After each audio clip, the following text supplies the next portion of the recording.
Okay, so we're going to talk about the sides of a triangle today. Inequality meaning greater than or less than, okay? Inequality means not equal to it, so it's either going to be greater than or less than. And we're going to talk about how the sides of a triangle relate. All right, let's try this again. So what I'm going to show you is a visual representation of the triangle inequality theorem. First, I want you to look at side lengths A and B. Okay? No matter how I move this triangle around, A plus B has to be bigger than C. Okay? I'll highlight this over here.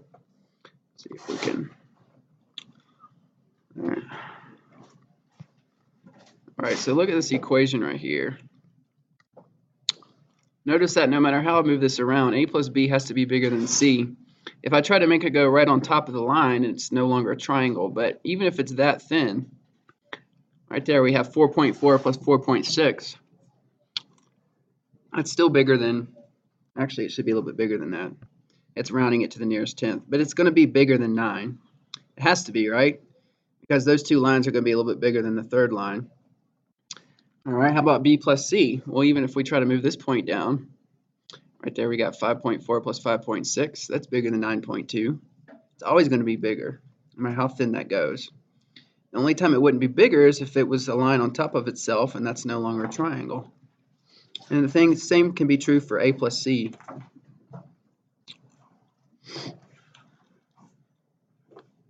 There we got 5.3 plus 3.2. Definitely bigger than 7.6. I can move this around however I want to.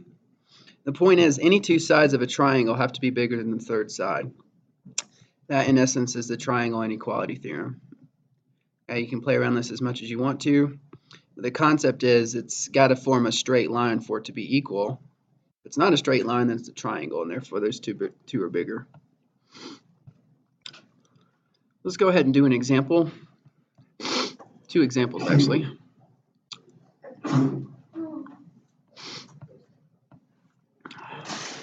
First one, move this over.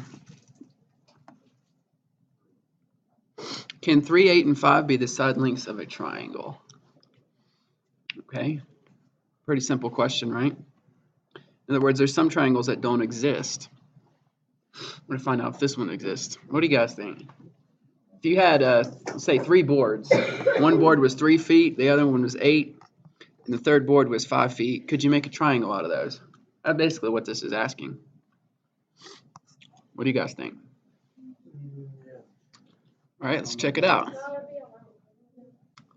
Good point. Yep, it will be a line, and here's why. So basically what you got to do with these, this is going to be a question you're going to go on the worksheet. There's only 3 combinations you can do with these 3 lines, okay? What I normally do is I label them A, B, and C. Just pretend it's an A.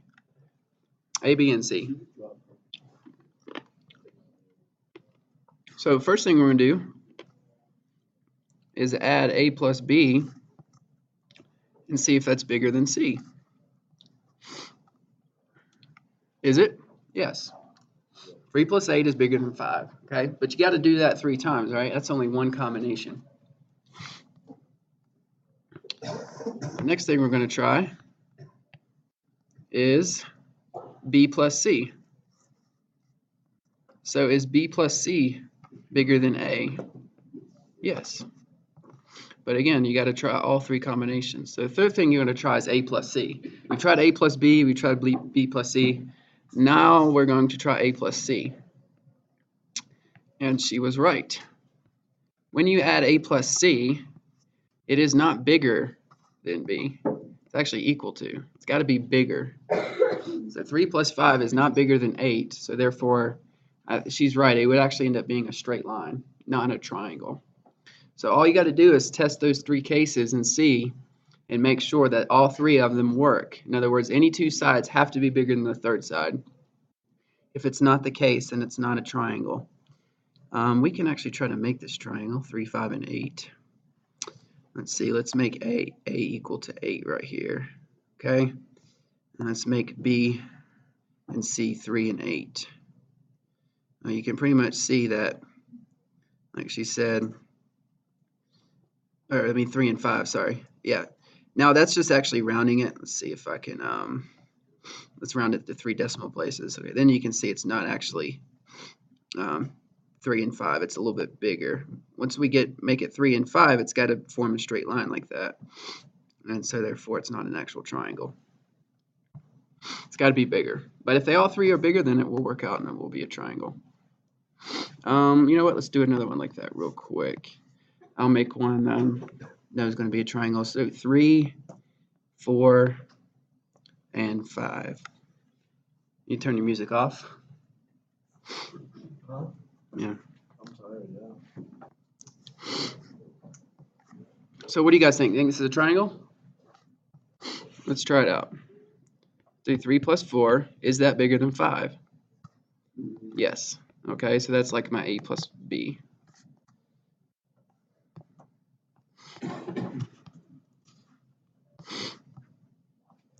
B plus C, is that bigger than A? Yes. And the third thing we're going to try is A plus C.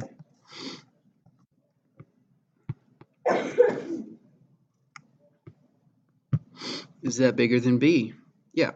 So all three of those check out, so that is definitely a possible triangle, 3, 4, 5. That's actually a right triangle. All right, so any questions about that? The first half of the worksheet is going to look like that.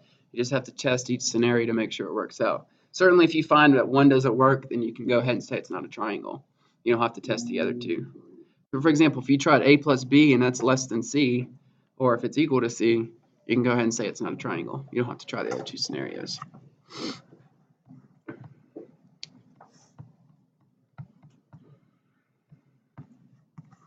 All right, next question. If 4 and 7 are the side lengths of a triangle, then what could be the third? This is not written right. Let me retype this. All right. Then what could the third side length? Could be the third side length. So in other words, what range of possibilities could we make that triangle? In other words, again, let's go back to the board. Let's say you had a board that's 4 foot and a board that's 7 foot. If you were trying to make a triangle with a third board, how long would that board have to be? There's going to be a certain minimum it has to be, and there's going to be a certain maximum. Beyond that, you can't make a triangle with those 3 boards. So that's what we're trying to figure out. We're going to do several steps. The first step I like to do, again, is to label my sides A, B, and C. Okay, so I'm going to make my 4A, my 7B, and C is going to be my unknown. Okay, so again, we're just labeling the sides A, B, and C for step 1.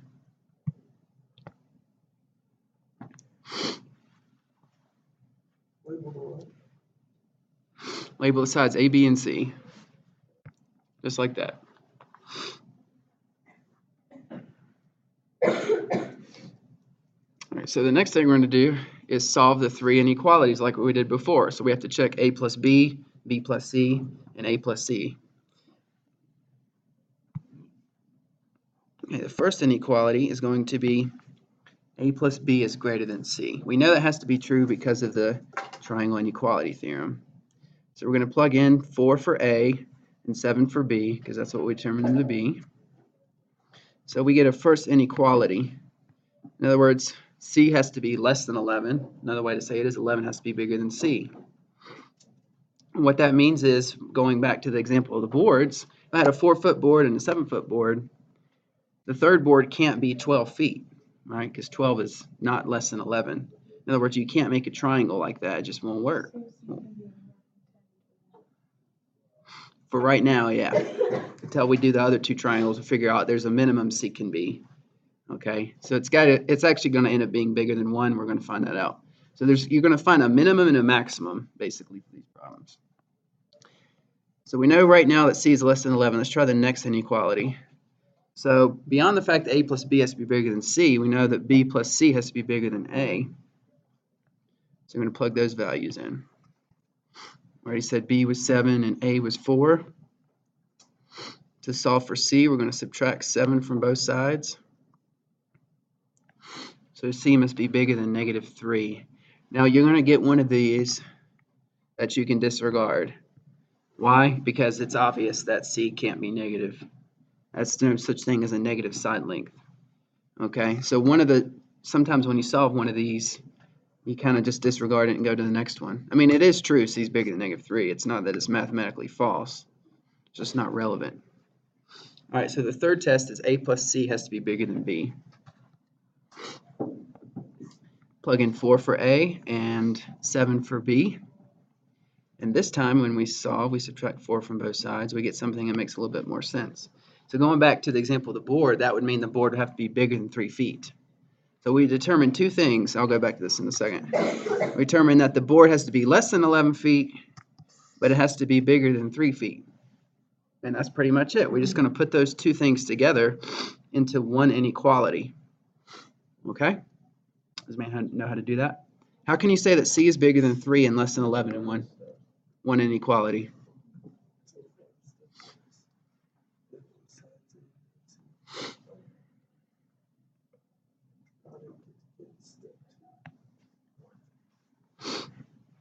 The third step is to combine those two answers.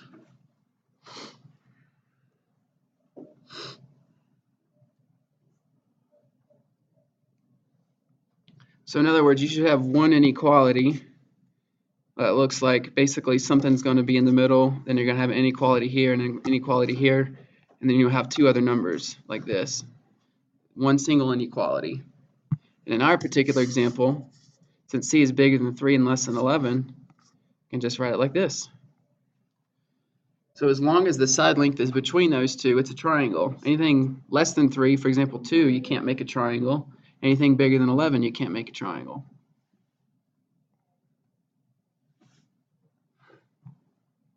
Any other questions about that?